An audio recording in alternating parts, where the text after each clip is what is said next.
معنا اليوم سي وليد زروق، كاتب عام سابق، كاتب عام نقابة محلية سجون وإصلاح. لو كان تقولنا سي وليد زروق اليوم وجودك في ندوة جمعية الولاء للوطن شنو يمثل اليوم؟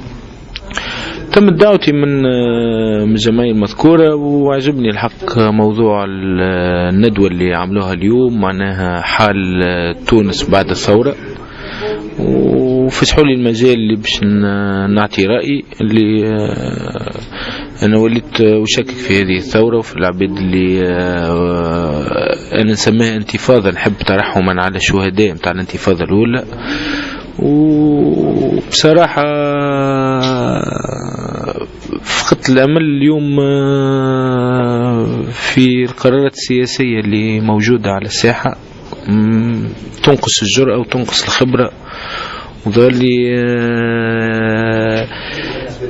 تحب تبني الديكتاتورية جديدة أكثر من اللي نبنيه للمطالب اللي خرجت من أجلها الشعب التونسي معناها، والمطالب الشعبية اللي نديت بها اللي هي شغل وحرية وكرامة وطنية.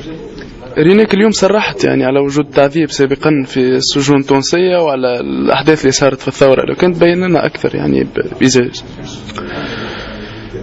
نحن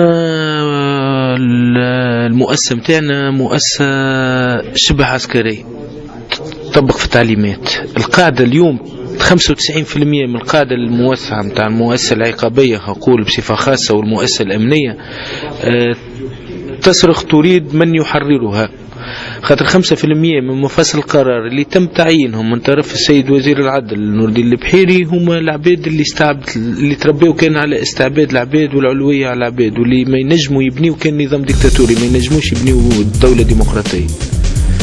شكرا سي وليد.